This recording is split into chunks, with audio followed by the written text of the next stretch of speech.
धाम, तीर्थ, मठ और पीठ में अंतर बताइए।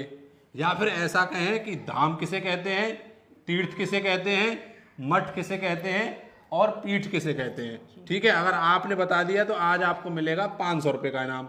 और आप भी हमें कमेंट करके बता सकते हैं धाम क्या है, तीर्थ क्या है, मठ क्या है या पीठ क्या है, या फिर अंतर कहें। तो सबसे पहले आप बताइए, अगर आपसे नहीं बताएगा तो फिर मैं बताऊंगा। धाम का तो मतलब ये है जैसे बद्रीनाथ धाम, अच्छा, रामेश्वरम, अच्छा, जगन्नाथपुरी, अच्छा। द्वारका। तो ये तो मैं आपको बताऊं, ये तो बता रहे हो आप धाम के नाम, ये तो 4 धाम के नाम बता दिए। मैं जानना चाह रहा हूं कि लोग जैसे जान पाए कि धाम किसे कहते हैं, तीर्थ किसे कहते हैं। जैसे धार्मिक स्थानों पर जाते हैं, लेकिन लोगों को ये नहीं पता होता कि ये धाम है या तीर्थ है या मठ है या पीठ है। तो आपको बताना है, ये बताओ। धाम तो ये हुआ जैसे जहाँ भगवान ने जन्म लिया हो। अच्छा। उसे कहते हैं धाम। और तीर्थ? और तीर्थ का मतलब भी यही हुआ भगवान जी की जगह मतलब। अच्छा। और मठ का? मठ और पीठ नहीं पता मुझे। मैं आपको बताऊंगा, चलो क्या होता है। सबसे पहले बात करते हैं धाम के बारे में। धाम उसे कहते हैं जहां पर भगवान ने जन्म लिया हो, या फिर वहां पर वह रहे हों, या फिर ऐसा कहें कि भगवान ने जहां पर लीलाएं की हों, उसे कहते हैं धाम।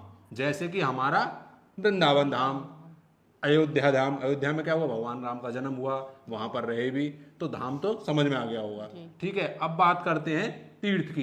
तीर्थ किसे कहते हैं? तीर्थ उसे कहते हैं जहां पर ऋषि और मुनि तपस्या करते हैं, और तपस्या करने के बाद भगवान प्रसन्न होकर के उन्हें कुछ समय के लिए दर्शन देते हैं और कहते हैं जो भी भक्त मेरा यहाँ पर आएगा उसे जो है मनवांछित फल की प्राप्ति होगी और उसका उद्धार हो जाएगा। उसे कहते हैं तीर्थ। या फिर दूसरी भाषा में कहें, तीर्थ का मतलब होता है किनारा।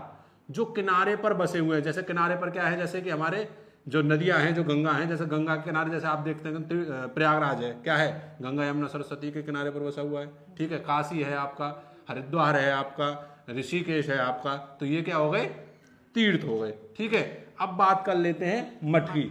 मठ किसे कहते हैं? मठ उसे कहते हैं जहां पर गुरु और शिष्य धार्मिक शिक्षा के बारे में जो है चर्चा करते हैं और उनको जीवित रखते हैं और आने वाली पीढ़ी को जो है धार्मिक शिक्षा प्रदान करते हैं, उसे कहते हैं मठ। समझ में आ गया? अब बात कर लेते हैं पीठ के बारे में। पीठ किसे कहते हैं? पीठ कहते हैं मुख्य स्थान। क्या?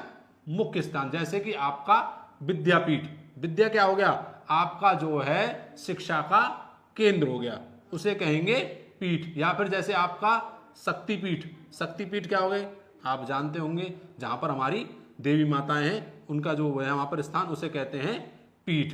तो उम्मीद करता हूं आपको जो है धाम और तीर्थ और मठ और पीठ में अंतर समझ में आ गया होगा।